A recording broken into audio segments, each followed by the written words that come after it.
Well, good morning, good afternoon, good evening to all of you. And we have a great new Loopring Quarterly Report for 2021 that came out just tonight and over here in Asia, but also in morning over there in the West. But I want to talk about this in relation to the whole Ethereum network. And this is exciting going ahead into 2022.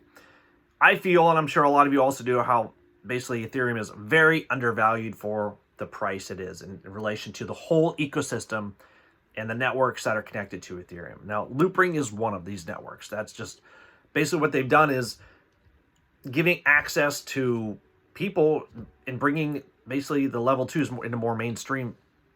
And this is the most important thing, bring it into the houses and your phones, everything that we can see that is needed to really bring this and really get the value higher. Because Loopring in itself has gone from $40 million up to $5.5 billion in just the step of 2021.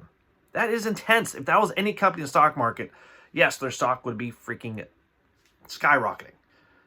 But we have to put this in a different perspective.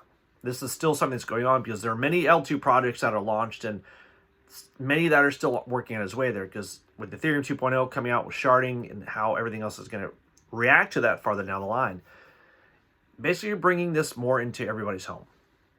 You're bringing the gas fees down, which makes things more manageable, easier access, selling and trading NFTs, and doing a lot of, especially bringing swapping, going from your centralized exchanges, even bringing that over to the Loopring app itself.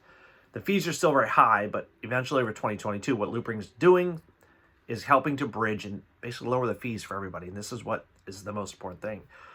And what they've talked about inside their quarterly report, I'm talking about the major milestones. I'll put this up on the screen here. They've had a new high trading volume, $142 million, $4 billion in trading volume on Loopring Layer 2. They've had a huge social growth on quarter four. Amazingly, this is quarter four. 75,000 new followers on Reddit, 100,000+ people on Twitter, and 20,000 in Discord. That is fantastic. It's the community that builds the support. It's a community that continues the growth, to spread the word, but also how Loopring is connecting with the community back, because it's just recently brought out the Loop Heads NFTs, which I think are fantastic in itself. It's just made me think all day today about this is just the start for the possibilities for a new direction of interaction with how NFTs can and will be coded. Because, man, this is just programs. The same thing, Google started as an algorithm to help people just basically put searches in better order. Now going from that programming to the technology with phones in the 2005 to 2015, now we're moving to a different direction. We're moving direction for financial independence, for people to basically have more control of their money in banking. And Loopring is doing this. It's bringing the protocol fees down, transfer fees, swaps, everything through the ZK rollups. All of this is fantastic. And now there are several other ZK rollups out there and other networks connected to the Ethereum network. They're a huge ecosystem. If you look at the whole ecosystem of Ethereum in general, and you look at just the value that you see on whatever ticker you're watching for the price of Ethereum, one Ethereum coin, yes, is way undervalued. And for me, I don't like to put a value when I look at something just as in US dollars. I don't like to look at that. I like to look at the value the company, the protocol, and the developers are bringing to the community.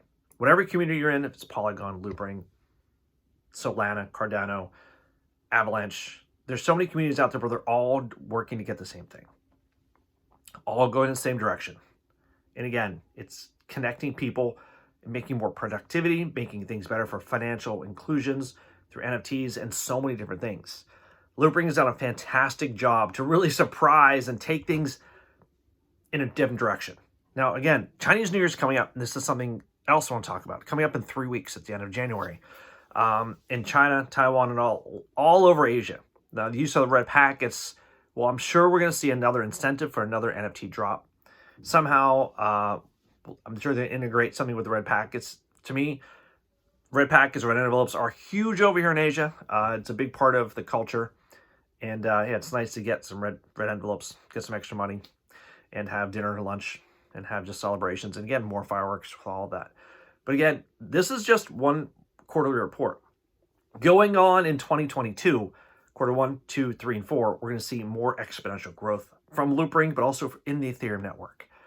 Bitcoin has been pretty stagnant, which is fine. But I see the whole Ethereum ecosystem as totally undervalued system. And Loopring is just one of these protocols that's pushing people in and bringing them in to really connect and have people understand the meaning of being your own bank. Understanding your finances and really bring the finance away from the banks into your own app, into your phone, into your computer, to really help you control your money and to really switch and turn things around on the end. Transition of wealth, that's the most important thing. So all of you out there, go take a look at the Loopring Quarterly Update. I'll link everything down below. Have a great day, and remember, game on.